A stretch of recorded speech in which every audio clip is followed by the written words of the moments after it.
السلام عليكم الحبايب ديالي، كي دايرين؟ لاباس عليكم بخير؟ نتمنىكم تكونوا بخير وعلى خير. المهم اليوم جيت نحضر معكم واحد العصير صراحه كيجي هائل. نتمنى ان شاء الله يا ربي تجربوه ويعجبكم ان شاء الله. قبل ما نبدا معكم الفيديو ما تنساوش دعموني في القناه ديالي، ديروا جرس الاشتراك، ديروا ابوني، تبارطاجيو معكم القناه، وان شاء الله يا ربي نتمنى هادشي اللي كندير يكون عن حسن الظن ديالكم ان شاء الله. المهم غنمشيو دابا للمقادير وطريقه التحضير.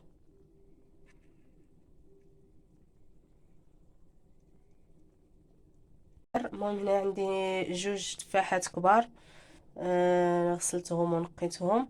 وهنايا قشور ديال الحامضه حكيتها، قشور ديال الحامض. وهنايا عندي 4 ديال الوريقه ديال النعناع ديال البلاد، من جهات اللي هكا ديال السوق، ولا ديروا 5 ولا 6. المهم انا درت 4 حيت هو ديال البلاد مجهد شويه. وهنايا عندي 3 المعالق ونص ديال سنيده.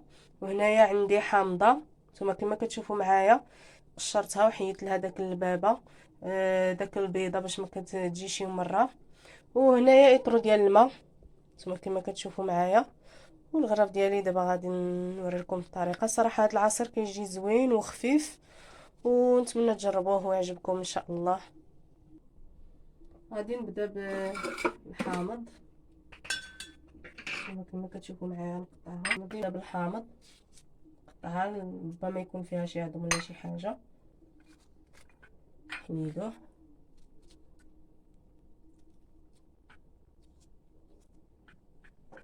صراحه هذا العصير كيجي زوين، كيجي خفيف، نتمنى تجربوه ويعجبكم ان شاء الله.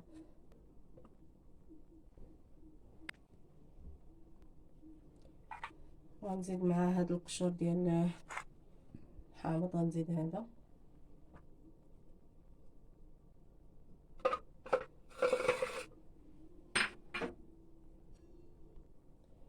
وغنديرو شويه ديال الماء حتى نطحن هاد الحامض مزيان، وعاد نزيد التفاح.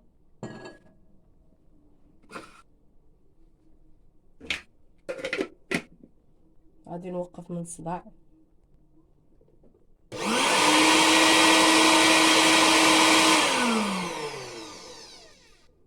دابا غادي نزيد التفاح، نزيدو على هاد الحامض نيت.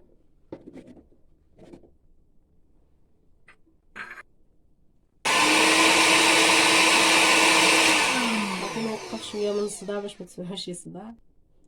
المهم الخوت، بعد ما طحنت الحامض والتفاح مزيان، دابا غنزيد هاد النعناع، وغادي نزيد سنيده كتبقى على حساب الذوق.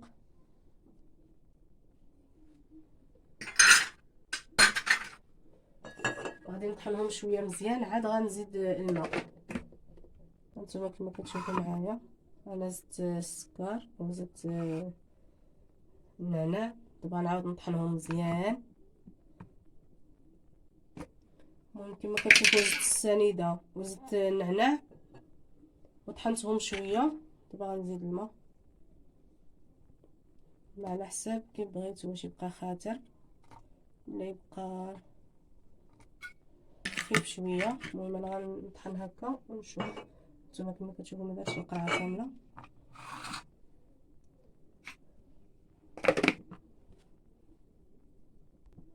المهم الخوت، نتوما كما كتشوفوا معايا هذا العصير ديالي.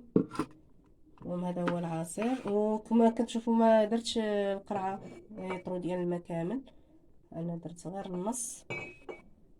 وهذا هو العصير ديالي. نتمنى ان شاء الله تجربوه ويعجبكم ان شاء الله.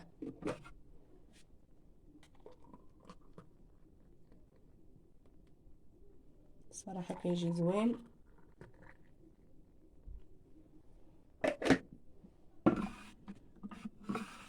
هذا هو العصير ديالي كما كتشوفوا.